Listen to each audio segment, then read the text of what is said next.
Greetings and welcome back, everyone. This is Into the Nexus, the podcast all about Heroes of the Storm. I am a still very sick Garrett Weinzierl, although still only makes sense if you also listen to The Angry Chicken. Otherwise, there would be no reference on this program about me being ill. But I've got the con crud, and here to carry this episode when I get into a coughing fit is none other than Kyle Fergusson. Welcome back, Kyle. It's your proof of attendance. It is. Also, dude, like last two BlizzCons, didn't get sick. First BlizzCon and 3 BlizzCons where I've gotten the con crud. So, well, you know what? Death comes for us all. I say nay. Con crud comes for us all. I wonder statistically, first of all, if the security at the Anaheim Convention Center are like the strongest, healthiest people on Earth outside of like maybe preschool teachers. Or if BlizzCon in particular, because we are all isolated at our computers all night, has a weakness to sickness. Maybe. Maybe. Or it's just you went to a conference and you got sick because that's just how things work. That's true. But do hair people all get sick? Like, you know, do hot tub salesmen all get sick? I mean, how many hot tub salesmen get in their hot tub with the people they're selling the hot tub to? No, I think that I'm thinking like a convention, like the hot tub salesmen come together to discuss the newest hot tubs. I'm sorry, you mentioned preschool. Like, I'm still stuck on preschool teachers, which is just a vocation that would have you be around living, breathing petri dishes 24/7. But yeah, it's a thing, man. It's a thing. I went to an ENT a couple years ago because I was getting a lot of throat infections, and I was worried that maybe there was something more serious going on. And he's just like, you know, I got sick 3 times this year because I went to 3 conventions this year. You're a normal human being. Don't freak out. The doctor said that? Yes. The doctor got sick at a doctor's convention. Yes. That's crap. Yes. Yeah, he told me that shouldn't exist. He told me not to worry about it so damn much. And also informed me that I apparently have some sort of standard environmental allergy, so to take allergy medications. But you didn't come here to hear my medical history. No, but the best part is anyone who just showed up for the interview is like, wait a minute, is this what the show is normally like? And this was just a hard dose of what the end of the show is normally like. Normally we get to news. Maybe we fart around for a little bit. Yeah. We're done farting. Let's talk about that awesome interview you did. Yeah, man. Dude, first of all, let's just talk BlizzCon in general before we get into like nitty gritty, experience orbs and whatnot. You sadly didn't go this year, but for very good reasons, because you're now a father. Mm-hmm. It was, it's always hard when you're lucky enough to get to go to so many BlizzCons. It's hard to quantify, but I'm pretty damn sure this is the best BlizzCon I've ever been to. Oh, wow. Yeah. It was just from like a community aspect, just the vibe at the con was just amazing. I mean, it's always good, right? Like we've been to a lot of BlizzCons together and it's always a very positive experience. Most of the attendees are some of the nicest people I've ever met. The same goes for Blizzard developers. It's just nice to talk to these folks. There's just a lot of passion and a lot of positivity.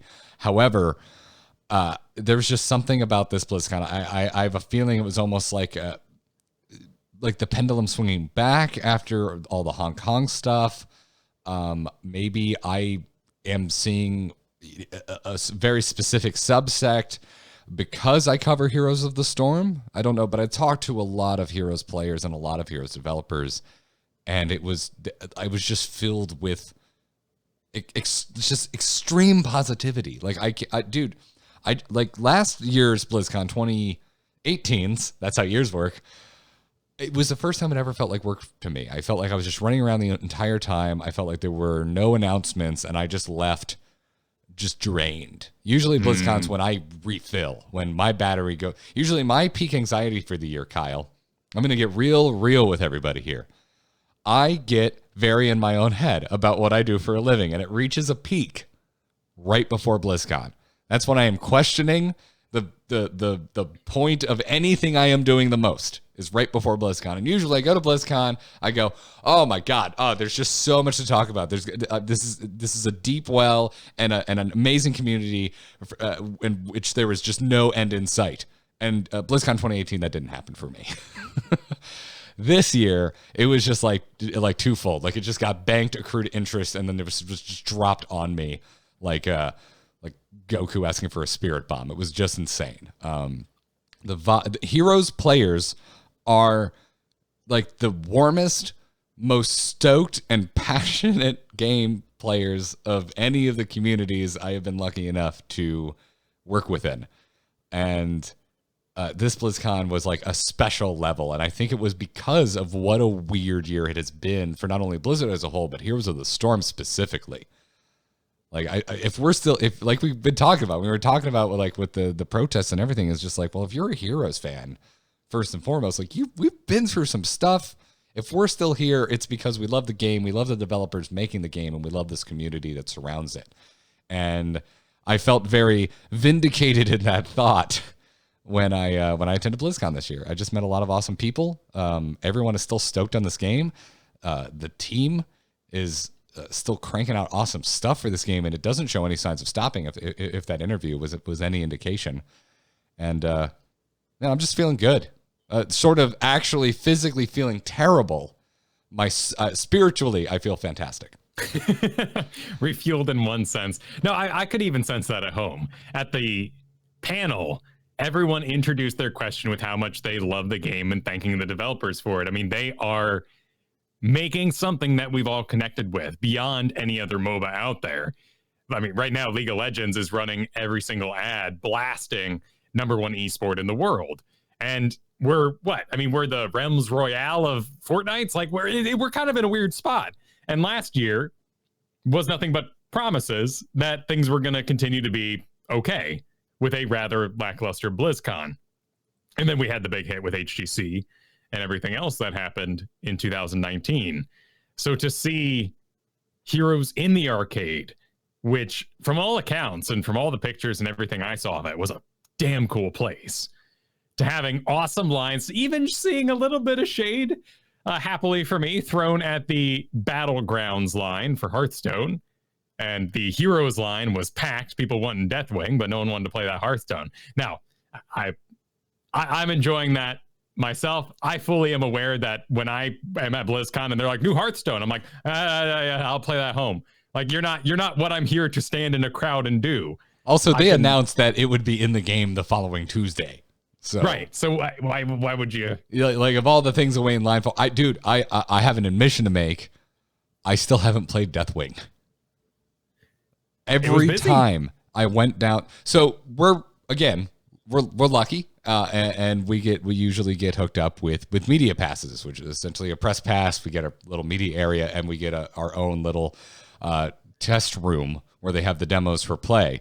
At times, depending on the popularity of the game, it might actually be faster to go wait in the con floor line because they just have so many more units to play on.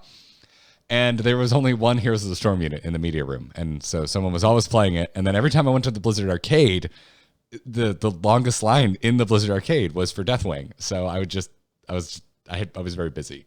I didn't have a chance to play Deathwing. That's awesome. Yeah. I mean, that's great that it was so rocking, though. And it's going to be here sometime soon. My guess wouldn't be next week because we are coming towards the end of the season. I would expect him to roll out with the end of the season. So 3 weeks? So 2 weeks till PTR? Yeah, I think Deathwing's going to be our big old happy holidays. Here you go. Have some And there death. on the floor was the Nexus anomalies alongside him. So that patch seems to be the patch that is happening. Yeah. And if you didn't watch the panel, I highly recommend it. It's on the virtual ticket still. You can watch it still right now. I'm sure if you were an enterprising individual, you could probably find a less than official version of it somewhere around the internet to watch. Well, we're going to run down the important bits here. Anyway. Oh, yeah, totally. But it's still worth watching. And I really think the Q&A is worth watching if you just want to feel warm and fuzzy about our community because of just every single person who asked the question was just thanking the devs. And I think that's, you mentioned we're in this weird spot where, we're one of the smaller Blizzard games. And I think that's the reason we have this. We have a smaller, more close-knit community, because I can't think of any game that has I think a better understanding between the community and the developers about the work that goes into create a game. And I think it's to me, I very much believe it is two parts. It is one part the communication from the developers themselves, because the Heroes team this year has really done a good job of talking to us. And the other part of that is just the community itself and its willingness to kind of understand the limitations of a team. And it's not like the team is tiny. It's still a good-sized team. It's just that before the tick over to 2019, they were a very large team. So yeah, no, it's magic when they don't tell us how things work. We just assume you walk into an office, sprinkle your special programming dust, and things crop up out of nowhere. I mean, all sorts of games are constantly having crazy skin and bizarre updates, live concerts in them and stuff. And how does that get done? And we know what kind of work, because we see the list being checked off as we look at everything we've talked about over the last year. Yeah, exactly. So anyways, before we get into the news, I want to thank the folks that are supporting us on Patreon. You should go check it out over at patreon.com/ITN. If you're unfamiliar, it's just an opt-in way to essentially subscribe to the show. And you can give whatever you would like to give, whether it's $1 an episode, $5 an episode, or more. So that's the best way to support us. And I'm really super thankful, especially when there's a month of travel, like what just happened for BlizzCon. It's because of the support over on the Patreon that Kyle, you and I get to, keep making the show and diving as deep as we do, because we get to actually take time to prepare it, that we otherwise wouldn't get to. And also, I can afford to travel. I just finished my spreadsheet for BlizzCon expenses, Kyle. It wasn't cheap.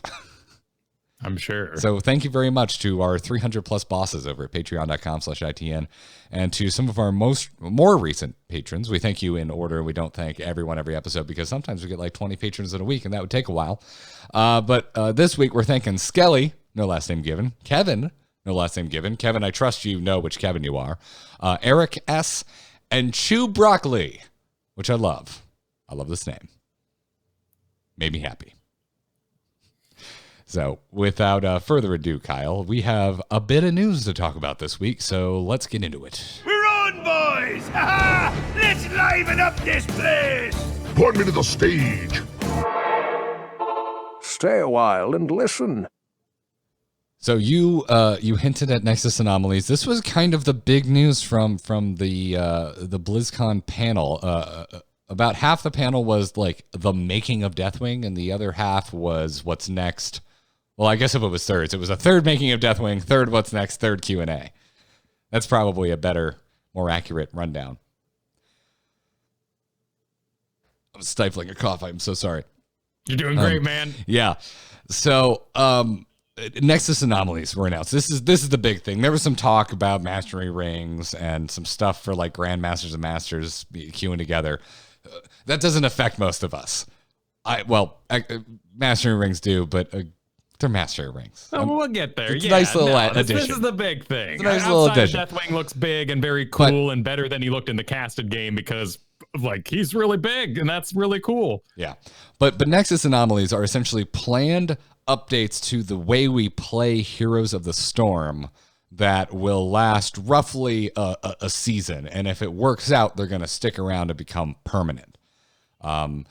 And the first Nexus anomaly that was announced are these XP orbs. It is a change in the way we soak experience from minion kills, and this is interesting. Essentially, the small XP globes, which are significantly smaller than a health orb, they're going to spawn after we kill minions.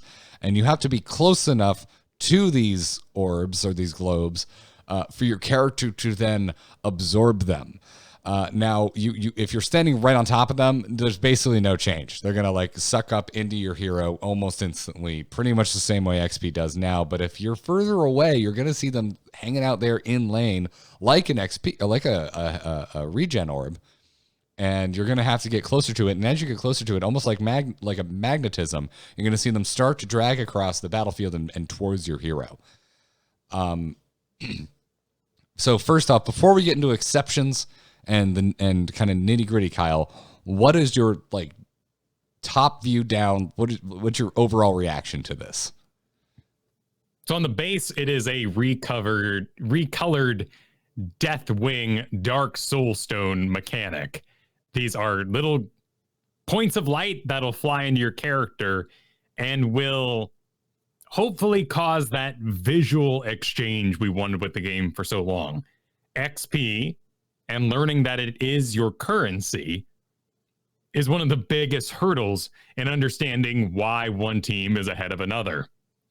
This should increase macro play. And right now, because of the team fight nature of the game, it's over-focused on micro play, which would be your team fights and aiming skill shots and whatnot. A lot of focused macro players, exceed wildly in this game. I, for instance, saw a Falstad this week who couldn't hit a skill shot, and he was Master 4000, but he could double soak like nobody's business. That was very strange to me, how you get so far, but hey, XP. And if we all learn that lesson, what'll happen to the game? How will we all learned? And if the game is fun, naturally, and informs us how the game should be played, well, then we don't need a intro mechanic, a beginner mode. The game will teach us how to play. Damn it, Kyle, I want to like it or I don't like it. I don't need your fancy words and analogies. I want a yay or nay. I like it. I think that it is going to have some exceptions. There are always those, well, is this too complicated? Are there too many exceptions? For instance, there is a road we go down where we just get last hitting. Because right now, Jaina is a fabulous double soaker. You run to your lane, you drop a blizzard 3 waves, kills the lane. You walk away because you know that third wave is going to destroy the lane, and that last hit means Jaina gets the XP, even though she's left the area. This works with lots of heroes. It's what's happening with your Ragnaros wave, which they made an exception for. Ragnaros wave will go across the map, and in the text, it'll say that that wave has the ability to collect orbs as it goes. In Jaina's case, it'll drop XP orbs that nobody grabs. So Jaina's double soak suffers. Is that good? Kind of, maybe, right? Then Falstad, who can move globally, Dahaka, who can move globally with a cooldown, can double soak more efficiently. But what about Zool? Zool's skeletons go on, push the lane, he's doing a double soak, then that destroys that. Well, is the solo lane enhanced because we don't get double soak characters? Lower leagues don't do double soaking anyway, so does this just mean the solo lane actually evolves into something interactive? And that's where the questions really come up, is do we suddenly fall into a more lockdown solo lane where it's Thrall v Zagara for an extended period of time with roamers interacting, but for the most part, no major rotations? That sounds pretty fun. That's the healthy solo game update we're looking for. Yeah, initially my reaction was, this is wonderful, I love it, I'm all in, and now I'm very reserved in my hype for XP orbs. And it really just came with more understanding. The further past BlizzCon we get, the more I'm, really looking at this with an analytical eye, and also not just running around a con floor with incomplete information. When they talked about the exceptions, the heroes that they have made exceptions for due to certain abilities, I took that the wrong way, and we should probably mention this. Daybringer was the one during the panel that announced Nexus anomalies and the first Nexus anomaly in the XP orbs, and then went on to say that heroes like Ragnaros and Abathur there are some exceptions made for some of their abilities. So Ragnaros' lava wave, for example, will just automatically give you that XP. You're going to see the orbs kind of suck up into the lava wave, and Ragnaros will get the experience that way. And the same is apparently true for the symbiote hat from Abathur. Anything if the hat's around these orbs, it's gonna suck up into the hat. And I misunderstood that as if your damage is what kills the minion, you're gonna get the XP. That is not how this works. Right. And because of that, I'm with you. I'm like, maybe it's good. We're really gonna have to learn a new game here. Which is fine by me. So that's why I like it. Yeah, it's just. This feels like a step further than movement speed to me. Yes. Does it feel that way to you? Oh, yeah. Oh, definitely. Because, I mean, first of all, imagine a world where Ragnaros' wave doesn't collect XP. Then you have, like, the Eric Lox Viking, like, running along with the wave, being like, picking up all the XP that it drops. Is that what's going to happen with Jaina here? And Abathur players are upset because if they are not physically in the lane in a 5 to 6 range, they will not soak the XP. Whereas right now that range is about 11. It's about the size of a siege hammer going. Also, not going. It doesn't matter if you're right on top of them or damn near on top of them in the bush. If you're in a bush, you're not going to have that magnetize effect of pulling orbs towards you. So right, because they were thinking ahead and thinking, well, if you're hiding in a bush, you don't want the whole lane to reveal someone sitting right there. You would want to be in a bush. So right. Abathur sitting in a bush, double soaking, is not a valid strategy anymore, which honestly, with the amount that Abathur is banned and seen in my league, I think that's a fabulous update because he is double soaking. And that means that the 4 stack is in one lane, basically playing like they already have a Lost Vikings. Does this mean that if you're hiding an Eric in a bush, soaking right now, Eric no longer has that ability? And so we can free up that talent that gives him stealth.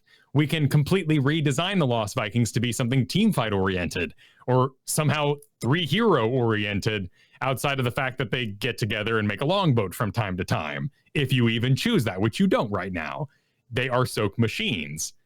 If you're freezing a lane, you are going to lose XP for the most part.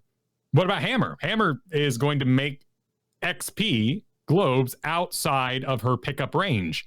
She will destroy the lane, and at max range in her siege, she will not absorb those. Yeah, this is where I think I don't like it. I think I like this idea. I don't think I like this implementation. I think I do. Okay. Because I can back this up. I have a defense, but if you would like to explain why you like it first. Okay. First of all, I will say that Solo Lane Hammer is adorable. They do a full mind build with it. It's super cute. But is that interactive and fun to play against? Right now, if Zagara bullies you out of lane, outpushes you, she delivers the XP to you, and that has an exchange to it. But maybe the Hammer thing and the double soak Jaina just don't interact with a lane like we want to have a presence with. And I think this will allow us to have a 1v1 battle that is a part of so many MOBAs in the world and such a way to show your skill above an enemy player and get that edge by being a solo laner. You haven't sold me anymore. Well, what you got to go for it. What's your defense? I have a question. Do you, Kyle, like last hitting? No. Then why do you like this? Because the reason this rubs me the wrong way, I like the idea of XP orbs. I like the visualization. I don't like that I kill a minion, but I don't get the XP. I don't like that scenario. That scenario rubs me very much the wrong way because I came to Heroes from Dota 2 hating last hitting, thinking it was one of the most counterintuitive game design types of things in the world because you are literally telling the majority of the players on a team that are not the carry, no, you were wrong by killing that thing that was trying to kill you. You played wrong. I find that counterintuitive. I understand it's a major skill floor to Dota 2 and adds another layer and makes it more interesting. But from a game design standpoint, I hate it. And came to Heroes of the Storm. They don't have it. Cool. Now we're introducing a new way to be wrong for killing something. And I don't like that. What about Asmodan, who would sit far back and throw an orb into lane number 1 and then trundle over to lane number 2 and orb that. And back and forth he goes. And he has as much XP contribution as a Thrall and a Blaze in solo lane doing the solo lane business, as is tradition for a MOBA. I am an armchair game designer, not an actual one, but I would say that is a problem with the hero design and not the overall game design. Interesting. There is, I don't want to use a gamer phrase. Either way, like that Asmodan example, whether the Asmo is on your team or on like you're playing. So if you're playing against the Asmodan, you hate that. In this new world, if you're playing with the Asmodan, you hate that because the Asmodan is now ruining experience for your team. Right. Unless you are then going to go pick up the slack. And that's why, like, I'm cautiously, like, overall, I like this, but the dealing damage and not getting the XP really, really rubs me wrong. Is it a slightly downward curved, icy plane? I will say that instead. Are you saying is it a slippery slope with a No, very, very slight incline? Yes. It is an icy incline. I do not want to use that phrase because that's included with like people who say spit in the face and like you're internet crazy. Slippery, uneven sidewalk. Let's put it that way. There we go. In Florida, there's no hills in Florida, so any slight variation is noticeable. Okay, we'll go with that. Yes, I think that's what it is. Like overall, I like this. I love the visualization. I love the idea of putting an obvious visual in-game for XP and XP going to your hero and you doing a thing to drop a thing to collect the thing. I love all of that. But I feel like something's going to be lost when I drop that blizzard on Jaina and run and walk away and, oh crap, I didn't get any of that experience. It just feels wrong to me. It just feels like it goes a little bit against the makes sense nature of everything else in Heroes of the Storm up until this point. But I don't think it does make sense. We just know it now. We sit at a crossroads, and both of these are pretty extreme choices for the developers to make. Right now, the Falstad Jaina thing is silly. That is silly that she would come by with us. I'm doing it right now too, but you come by with a single blizzard or a boomerang and you clear the lane and you start leaving as you throw the spell. And then you walk away, and poor Thrall Blaze in that situation is still sitting there farming. And you might even be out rotating them if you have somebody with you. That's silly. What about Nazebo? He's getting stacks. Wait, that'd be different. He'd still be getting stacks, but he wouldn't be getting XP. Maybe it'll change that. But there's a world where road number 1, they say, oh, last hitting does exist. And we are going to allow Asmodan to get last hits and Jaina to get last hits. And we continue the game pretty much how it is right now. Or, and what I'd like to see from them is they say, no, that does not give XP. You, Jaina, are going to blizzard the lane, and then you, with your Cone of Cold, with your Ice Lance, need to get out in that lane and be a badass and collect those things. Zagara, bunch of Baneling, blah, blah, blah, blah, blah. And then using a Hydra to zone somebody out effectively, not just because they're there and you're, winning the lane like madness because you're maybe in a meta that favors Zagara in this case. Just you have to use your abilities to zone out the enemy person with your squishy bod to absorb those things. And then we get Johanna's prepping for the Asmodan, who's double soaking, but is not getting XP through this activity. I guess we're just going to agree to disagree, Kyle. Because I just, again, I feel like the cost is there in the mana and the cooldown incurred. Like, you use Blizzard on Jaina. Cool. You better hope a fight doesn't break out because you bring nothing now. Like, I don't think you should need to be additionally risky in also having to put your ass on the line to go collect experience. I just find it a little strange is all. Well, and Pikeboo in the chat says Sonya and Malthael will rule the solo lane again. And they can't double soak. And that's kind of my point, is that we have become, if you are picking solo laners to solo lane on a 2-lane map, you're still pretty much in the right. You might be running an Abathur. That's the better Masters kind of strategy. What is actually happening in our 3-lane maps, though, is that we are just doing double rotates. Even on Alterac Pass, Falstad is double rotating, and it's gotten silly. And I think this is a way to allow those solo lane characters who are not Jaina and Falstad to be solo laners again, to have that place. I mean, listen, dude, I think this benefits me more than anyone else. Like, every hero I play just got better. Yeah, you're a Malthio Rexar man. Yeah, exactly. Like, my solo lane experience just became more important to the team.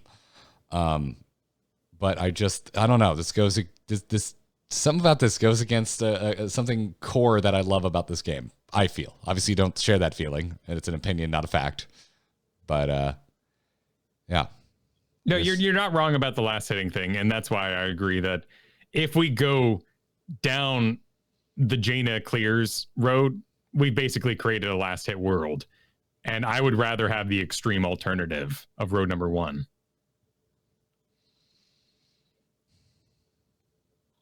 I don't know. I feel like just add this damn visual into the game and let's keep playing the game we've had as is. I don't know. I want to see it. Let's see it. Let's see how it goes. I mean, in the interview they said, like, hey, if this really isn't working out, we're gonna pull it. That's the whole point of these anomalies. When they said it's it's a 3-month period, that does not mean we're locked in for 3 months. They're going to adjust if needed. And if there's ever a team I trust on that, it's the Heroes team. So, well, and they're very feeling based. Like, this is not a math decision. These are things that they play and they say, ooh, that feels bad. Like the ammo they mentioned in that interview. I agree. I think they said it fabulously, that when we know all the things about summons and minions that we now know, to add ammo on top of that, it does sound messy. It's easy to idealize the past, particularly during an HGC time period. And this back and forth went like a little deeper and like lasted longer than I expected it to. I kind of expected you to be on a similar page with me, Kylo, and both of us are going to go, oh yeah, it's kind of weird. We'll have to see how it pans out and move on our merry way. But since we disagreed, now we're kind of in a debate now, and I want to make it clear that I don't think XP orbs are bad. Overall, I really like this. I'm just hesitant about that killing something and not being in range, but not getting the XP. That's the part where I go, oh man, it's hard for me to hear that and get excited. Totally, I agree 100% with you. And if this was a visual update to the way XP just flowed, Hammer would have a very long 12 range whatever XP orb flying towards her. We wouldn't be having a debate. We just go, oh hooray, like that's fabulous. And now we've visualized the XP game, much like Gold is in other MOBAs. Why not? Nobody can disagree with that idea, outside of maybe visual clutter. Are you there might be that Hammer out there who's fighting a Li Ming and it's like, oh my goodness, I thought Li Ming shot me. Oh no, I'm fine. I thought those were the slowest magic missiles ever. Seekers. All right, well, listeners, I would like you to tweet at ITNcast with how many months you think it will take Kyle yelling at Sergeant Hammers who are ruining experience to come on the show and go, well, shit, Garrett was right. There we go. All those Sergeant Hammer mains in the world. Sign them up for a spot on the show. I'm sorry, there's quite a few of them. I guess I like seeing them. I like them more than others. Since coming back from my whirlwind October of travel where I played almost very little Heroes, Hammers seem to be gone. I played a lot of games this week. I don't think I saw one Hammer. No, but she's not. I don't know. There's the free hero thing going on until the 11th. And it is raw chaos in the game right now. I've been embracing the chaos. I've been working on new heroes. I've been exploring new roster items. I've been working on my Diablo. I've been playing a lot of Diablo, Garrett. Ooh. Because people are horribly out of position, and that's great for Diablo. Ooh. Well, I'll dust off my Tyrande and my Kerrigan, and we'll go have some fun. There we go. I'm going to have me some fun. Yeah. So yeah, I mean, I think we pretty much kind of just addressed the biggest concerns with XP globes in general. Yeah. So yeah. As far as kind of getting into some further clarifications about orbs, was asked what can collect orbs, and Naaman clarified that clones and things like Misha are going to count as a hero for terms of soaking these experience orbs. And Naaman also said that this makes Nova a little better in laning, which they are okay with, which was immediately followed up with, it will make some Moro clones better too, which is something that we're keeping an eye on, which made me laugh. That could be the new double soak, but you're investing in Samuro there, right? Like that's kind of neat. Maybe Dahaka, maybe my point is more that Dahaka, Jaina, Falstad, maybe even Zul have enough going for them already. But the idea of Nova being like, pew, pew, and then throwing out a clone in the middle of the lane and piecing out and getting the XP, maybe that's a bit odd. Double rotate Asmodan with Nova clone to collect the XP he makes. Yeah. And then how do you feel about this? There seems to be a lot of concerns about being able to see enemy XP orbs. Well, isn't that how you would zone them out from the orbs in the first place? Yes. Yeah. So that would be the game. Why would you turn that off? That's like not being able to see Deckard potions. I agree. But my concern wouldn't. But I think this concern wouldn't exist if you killed something, you just got the damn XP in the first place. So yeah, kind of come around full circle. If they're not going to go, if they're going to kind of walk that back, yeah, I think that is the game, right, to a certain degree. And I don't think I wouldn't even use the word debate for this conversation because we don't have the answer right now. And I think we can both agree that on the pedestal of this conversation, with all the questions around it, is, are we going to be last hitting? And once we know that information, we can begin to develop our new meta. Yeah. And then finally, someone asked if you could cut off orbs with movement, or essentially untether them, like by moving too quickly. And Naaman said that technically, yes, if you move outside of the range of the XP orb, you can.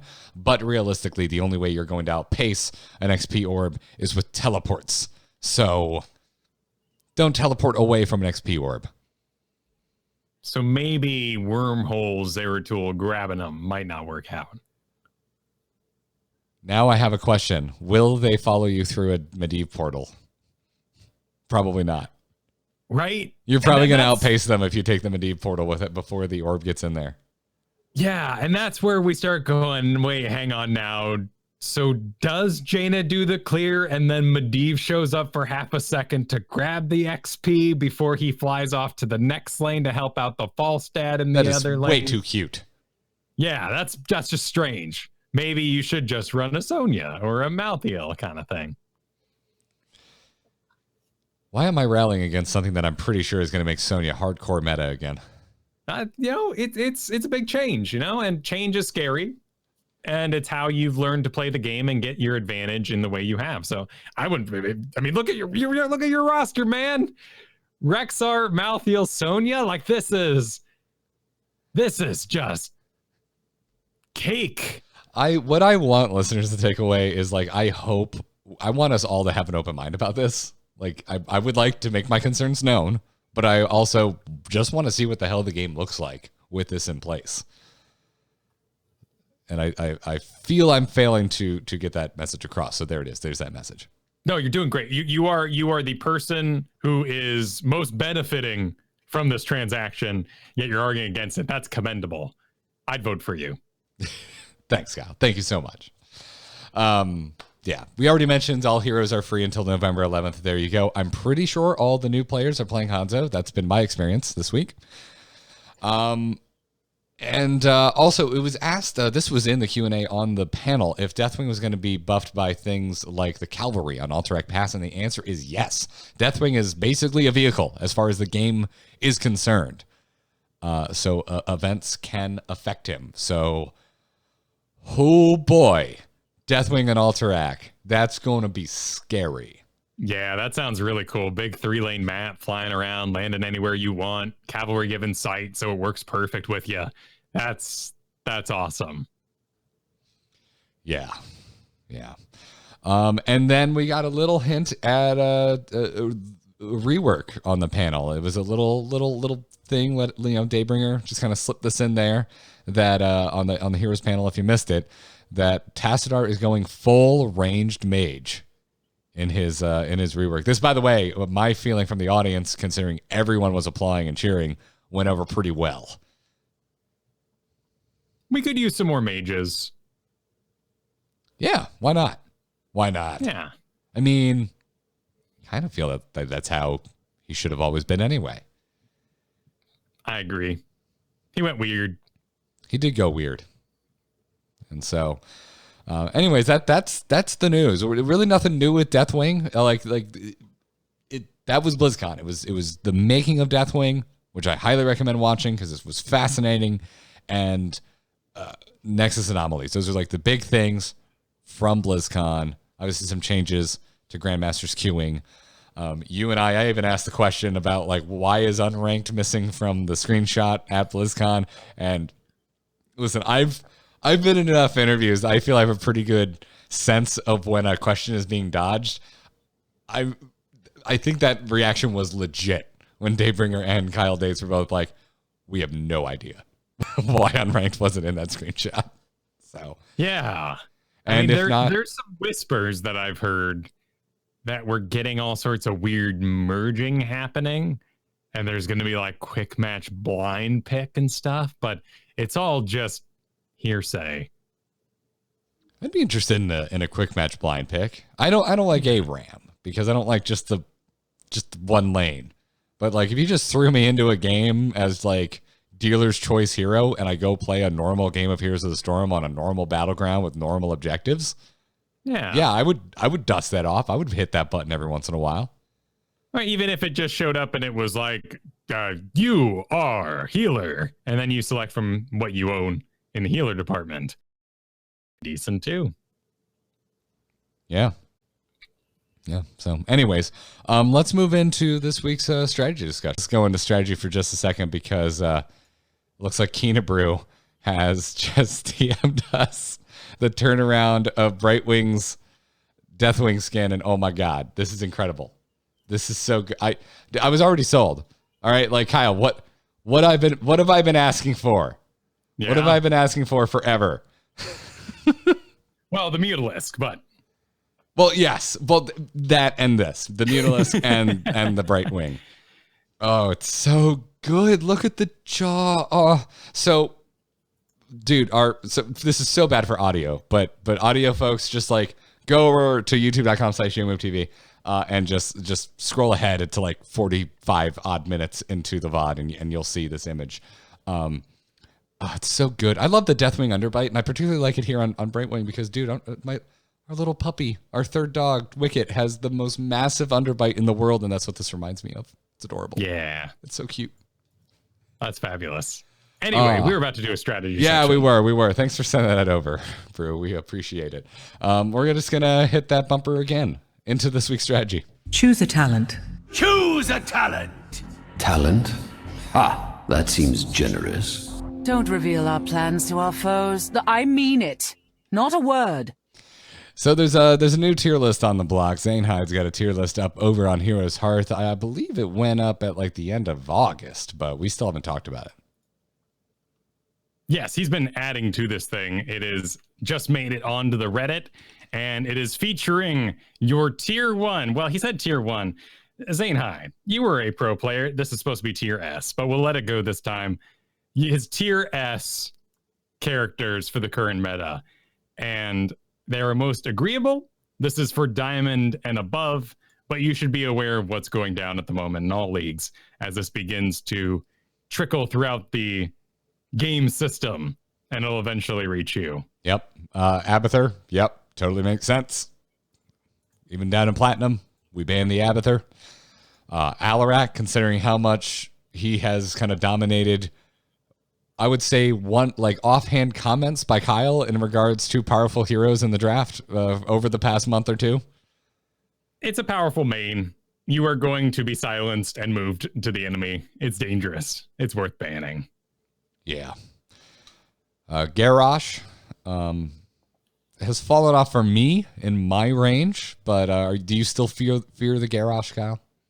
I still fear the Garrosh because of his ability to control the map. He often does some anchoring and scouting on the enemy side for a rotate, and grabs whoever is foolish enough to step too close, like to that Sky Temple bush that's right there between the giants and the boss. He'll be on your side, ready to throw you there, and that is a bad thing to have happen to you. Garrosh is really, really weak to poke. If you have a team that's just, Li Ming, Hanzo even, people like playing those. It's very common in the lower leagues for your assassins to overdraft poke, and that's what makes Garrosh not such a big deal in other leagues. But when he's picked appropriately, he is dangerous. Yeah. Junkrat, yeah, I agree with that. I would say one of the more Battleground specific heroes right now, but there's just a lot of Junkrat mains that are just making it work right now, I think, regardless of Battleground. Yeah, it's a lot of control coming out of their primarily trap builds that they're running, and it is the mage number one at the moment. Your ability to throw a mine down and ruin escapes, your ability to isolate heroes out just through your zoning. It's kind of an advanced Nazebo, in all honesty. You're doing everything Nazebo does with a reposition on top of it, and a lot more effective damage. Poison damage being very weak in higher leagues because your supports are better players. They see the damage, they heal the appropriate target. Burst damage kills more often. And if you are looking to be a mage in the next season, you might have, Kael'thas and Jaina under your belt. You are not a mage main unless you possess Junkrat. So either wise up and get ready, or don't be a mage main. I don't play Overwatch heroes. I'm not a big fan of his aesthetic. I don't know why I love Nazebo so much. It's spiders and toads and zombie wall. Maybe it's a zombie wall, but Junkrat doesn't speak to me, and he's sitting right there. I have to learn him if I want to go down that road. Yeah. By the way, it's the zombie wall, Kyle. It's definitely the zombie wall. Yeah, that's the best part. Maiev. I believe you were working on your Maiev before I left for BlizzCon, weren't you? I dabble.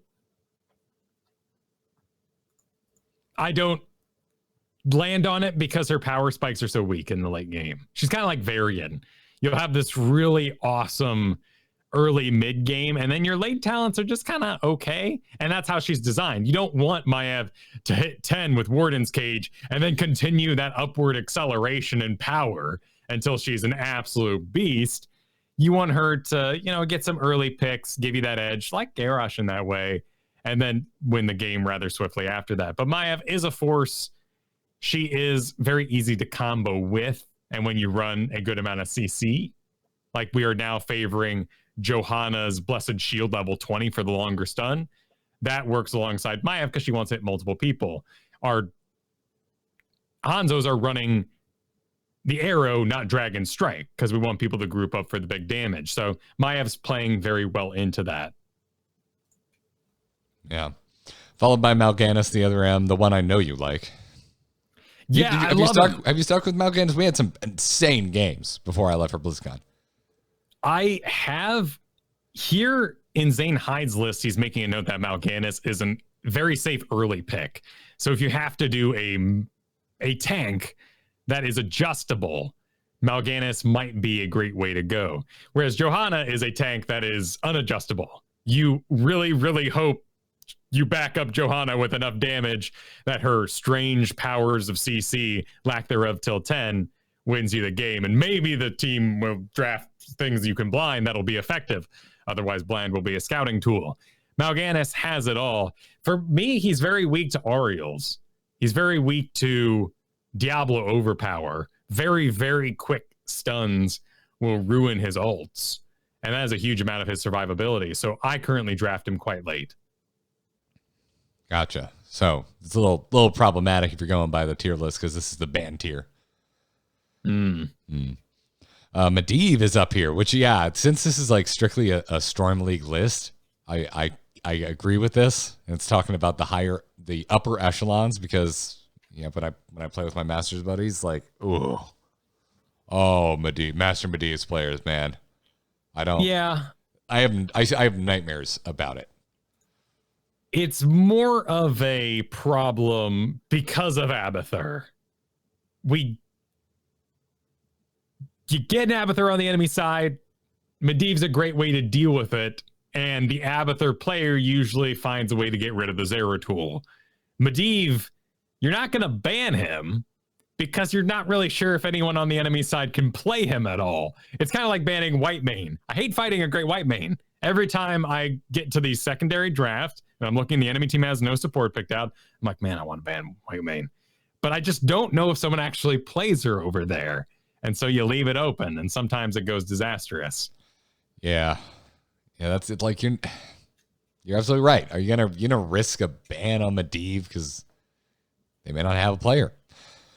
Medivh's followed up by Ragnaros, which, yeah, talk about a bit of a comeback, right? Like, last 2 months, It's been like the resurgence of Ragnaros.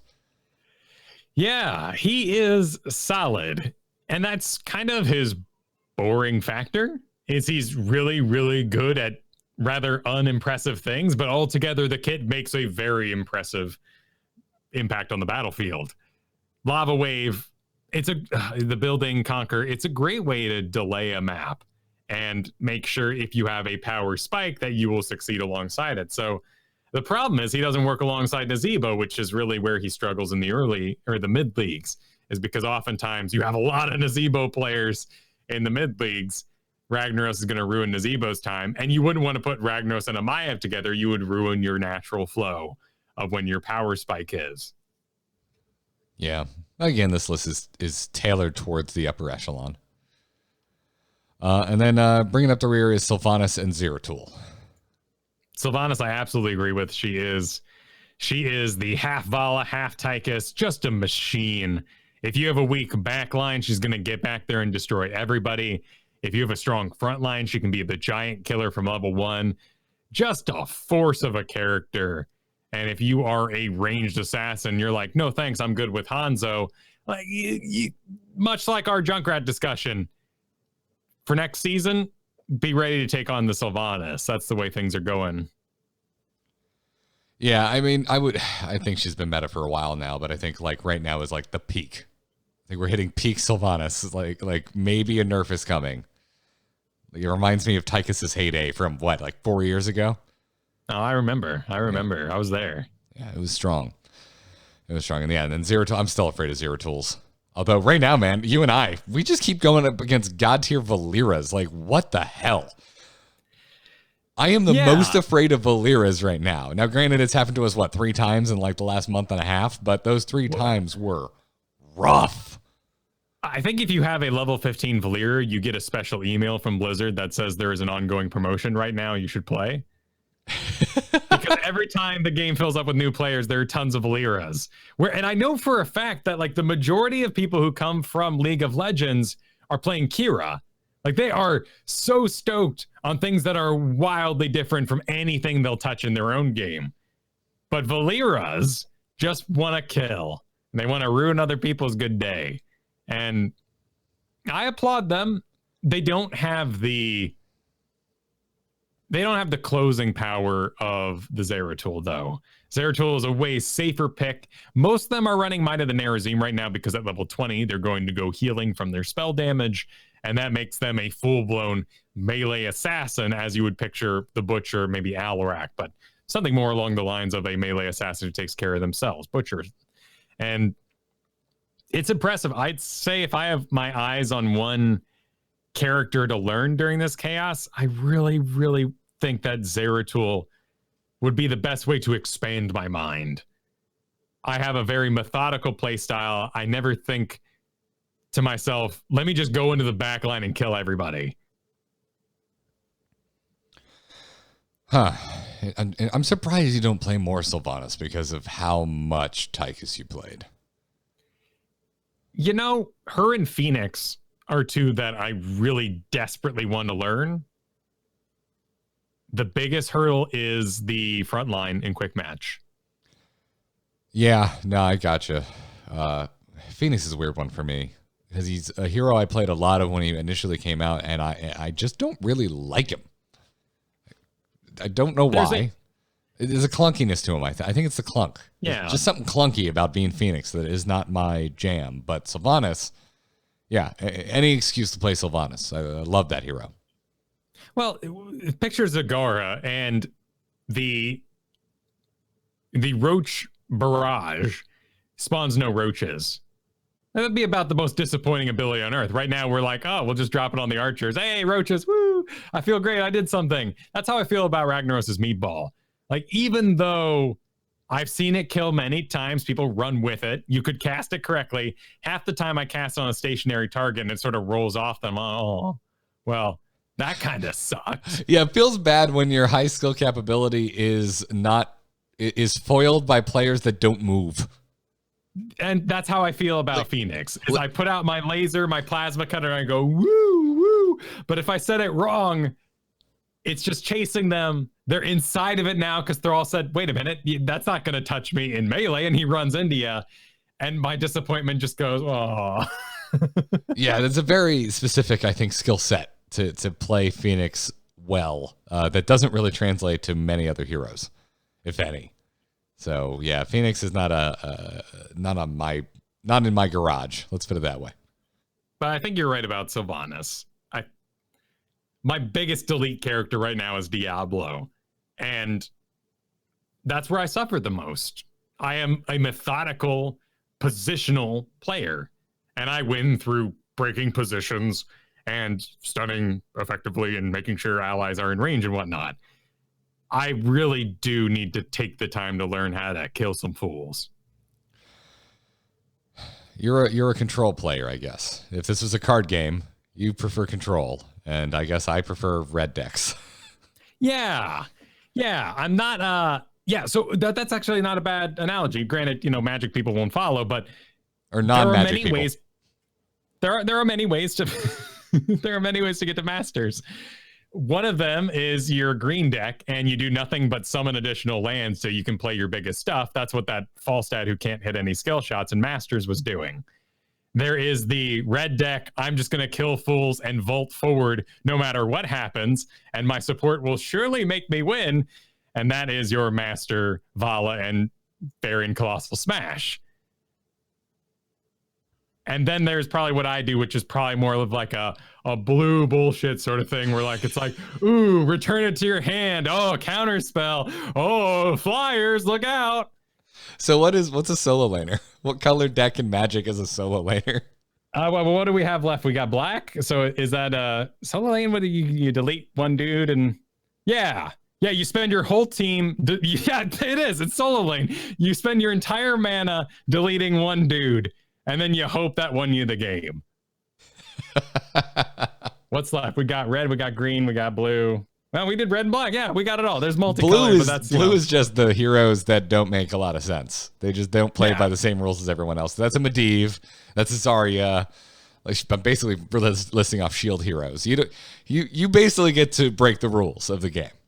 It's Johanna, right? Like, yes, I dealt no damage to you. I hope there were allies in range to make use of my stuns, but I lived and have a hand advantage. So hopefully this goes well. I hope you enjoyed this this edition of Heroes of the Storm as a Magic color wheel. There you go. Yeah. So, I mean, we made it through Zanehide's like ban tier. Was there anything else you kind of wanted to point out? Was there anything in tier 2 that surprised you? Not really. He doesn't much enjoy the Zul'jin, which is probably the biggest surprise for what I see in my own league. The rest of it, I really do agree with. He is not a fan at all of Nazeebo or Zagara. Perfect sense, again, damage over time. Zagara hasn't been doing well. Tier 2 and tier 3 is just massive. If I didn't mention your hero, you're probably pretty safe if you main them. Yeah. If anything, I think maybe your Rel is placed high on this list, in my opinion. That's about it. I'm with you on the Zul'jin. I'm surprised that Zul'jin's at the bottom of this list. His positioning's really weak. I can see how you would take advantage and punish Zul'jin with counter picks. This top tier list also is very draft resilient. So even though you may love your Diablo's going to be much lower despite all his power because he is very, very dangerous to early draft. Even in a chaos meta like I'm having right now, picking Diablo is an awful choice in the early draft. Thank you for saying that. Oh, I just full screen chat and it took over your window. Damn it, Discord. Being weird. Anyways, yeah, so we got a link to it's over at Heroes Hearth. Just go to Heroes Hearth, look up Zane Heights tier list, and give it a look. Shall we wrap this up with an email, Kyle? Because everything is evacuating my face. Let's do it. Cool. Darkness stopped calling. Darkness just texted me. It's not the moment, it's a hero brawler! You can send your emails to itncast@gmail.com, or if you're a patron, congratulations, you're in the patron Discord. Drop us a message in there. There's a channel just for questions. Gib writes in, I want to say Dib because I just watched that new Invader Zim on Netflix. It was good. There's a new Invader Zim? Yeah, they did a feature length. Oh, yeah. Was it good? It is. Invader Zim is all get out. They also did a feature length Rocko's Modern Life, and it is also Rocko's Modern Life is all get out. Wow. I really like streaming then. Really like both of those cartoons. I would highly recommend them. Anyways, Gib writes in and says, so I was watching a fan stream last night, not a stream of fans playing, but the player named Fan streaming. He was playing with June in Diamond Storm League in a match on Towers of Doom. Fan was on Stitches and June was on Vala. They had 33-2 core health against the enemy team and decided to start, well, the only way I can describe it is griefing. Rather than just winning the game, they started targeting players on the enemy side for picks. They'd say things like, we can kill whoever we want, just say who. And chat would say, Tychus. And then Tychus would die. And then chat would say KTZ, and Kel'Thuzad would die. They went on like this for an uncomfortable amount of time.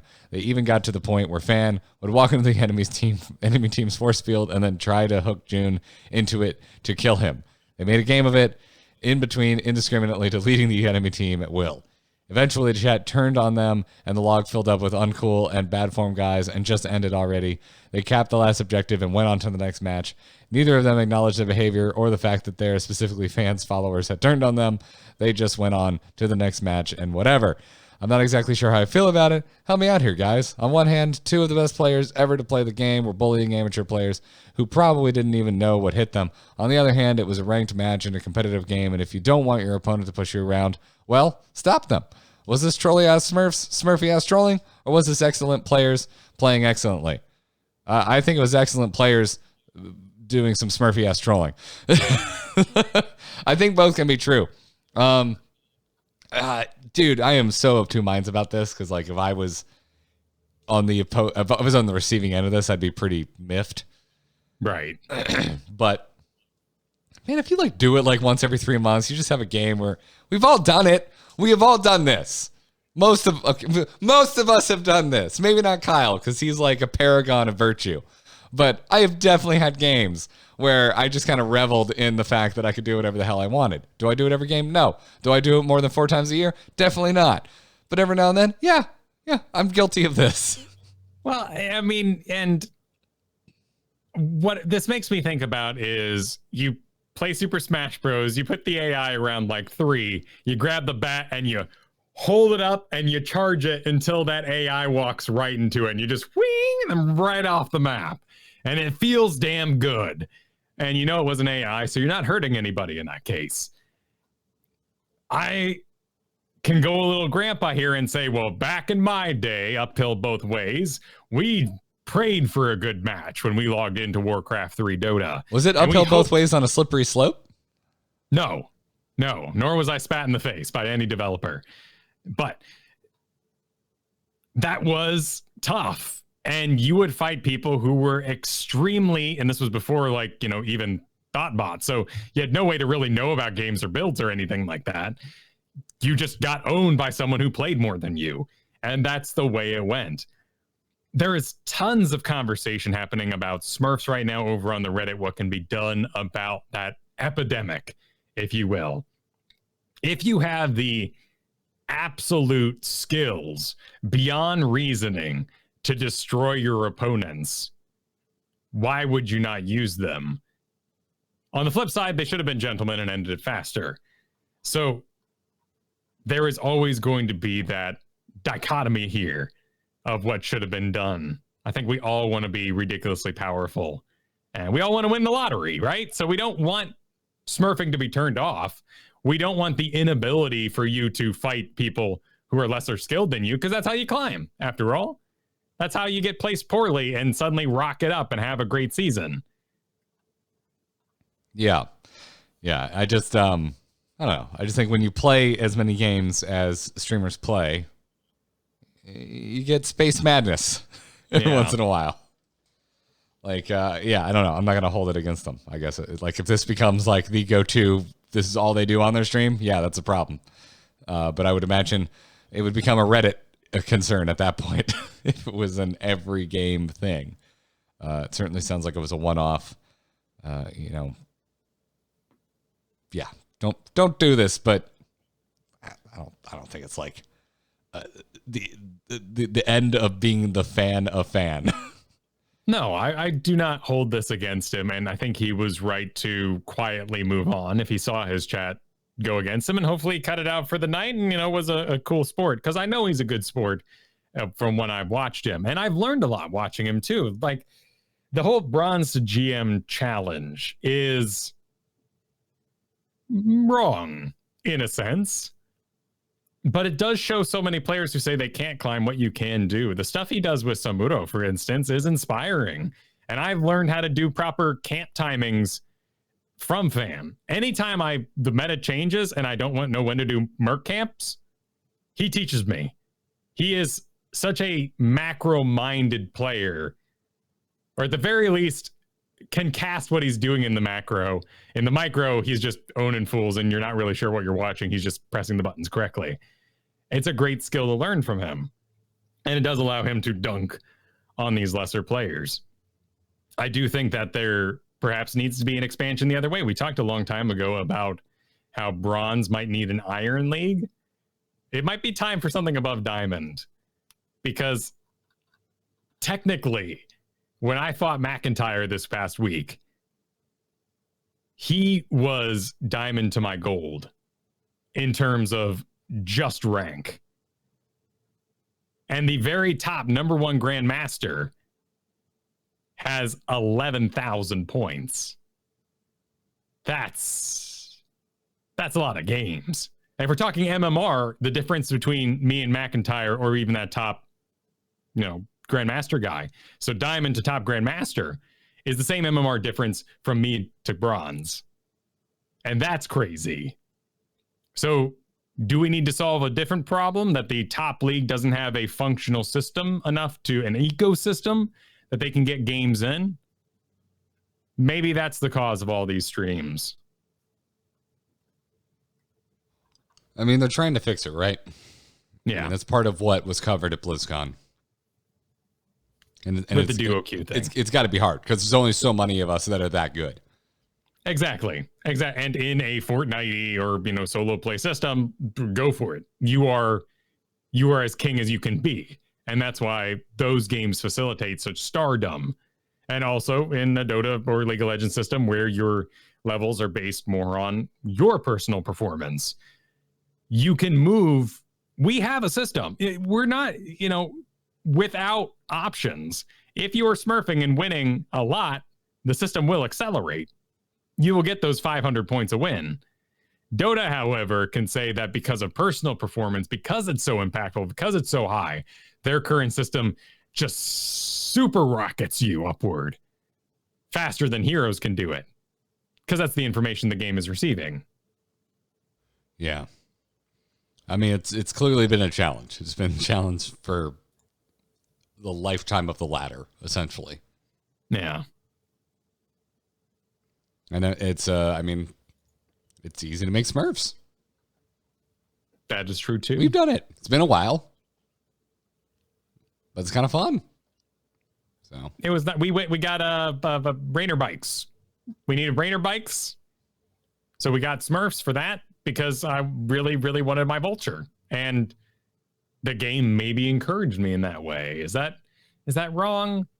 You guys know me, though. Like, I'm the wrong person to have this conversation with sometimes, because I want to get turbo owned so that I learn something. I learned how to play Imperius this week because I got owned by McIntyre. I learned how to wave a force because I get owned by Mega Grandmasters. I want a looser rank system in Quick Match, for instance, because you should get owned. That's how you learn. Yeah, I'm the same way. I just, would like to get owned in peace. Let me learn in peace. I don't need, while we're 4 levels down, I don't need someone on the team telling me, oh man, why don't you do this one thing that one way better? Like, oh yeah. It's the one time I missed my Misha charge. That's why we're 4 levels down. Thanks, Hanzo. And the enemy team should have the team spirit to end the game properly, which Fan didn't do. Seems he learned his lesson. I wouldn't worry about it too much, Gib. I would continue to be a fan. If he repeatedly performs these deeds, we can all try to do something about it at that time. Yep. I agree. So thanks for writing in, Gib. Keep the emails coming. itncast@gmail.com. That's going to wrap it up for this episode of Into the Nexus. Oh, struggling. Thanks again, everybody, for the support. Patreon.com/ITN is the best way to do so. You helped fly my butt to BlizzCon. Thank you. I cannot thank you enough. I wouldn't have been able to have that interview without you and without your support. And so, if you like Into the Nexus, if you like what we're doing, we've been losing a few people, and it's all right. Some people are, voting with the dollar. But if you've been listening a while, you're still here, still playing Heroes, you like what we're doing, and you've never really considered it, take a look. Head on over to patreon.com/ITN. See the perks we give you.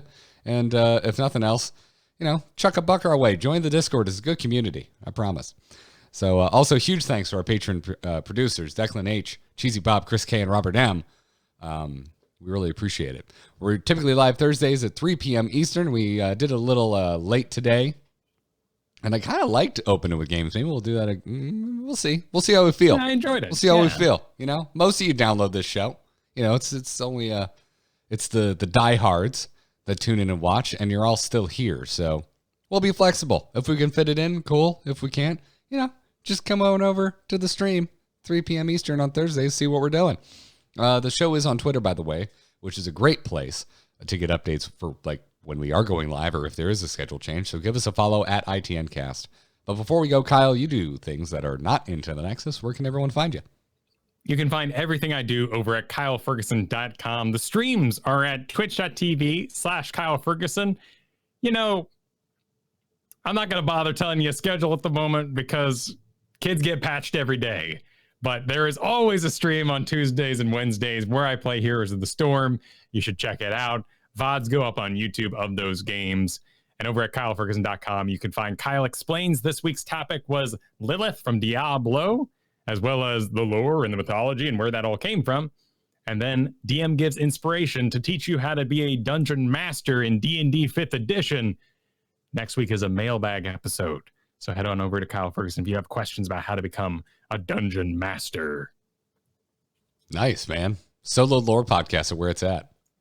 Yeah. It's a good thing to do. How long did it take you to prep it? Well, see, I have Kristen does all the research for me. Oh, that sounds lovely. I need to get one of those. I cheat. She does a great job. Nice. Well, folks, I'm Garrett Art on Twitter. You can find me not streaming right now because I stream in the mornings, and currently I cannot function in the morning. Whatever is currently plaguing me is absolutely the worst when I first roll out of bed, and I can't really talk. So Classic and Coffee streams will return, but I can't promise when. Whenever this virus is done, I will be back streaming Classic and Coffee. Everything else is at amove.tv. Check out the latest episode of The Angry Chicken, where both of the hosts are horribly ill. And we had a lovely chat with Dave Kosak and Celestalon about Hearthstone Battlegrounds and Descent of Dragons. Battlegrounds is really good. You should play it. I'll check it out. Yeah. I'll put down the magic for a hot moment. It goes open on Tuesday. So. Wait, it's currently technically closed. Oh. It's in the game client. They don't have a standalone beta client or anything, but you can't. It's locked unless you went to BlizzCon or got a code through a giveaway. Ooh. Delete. It's a 7-day closed beta. I know. That's short as hell. I'm just making noise. I'm really enjoying this Magic the Gathering season, so that's where I'm putting all my card throwing points. Sweet. Well, that's going to wrap it up with this episode. Thank you all for tuning in. Until next week, good luck and have fun. Take care.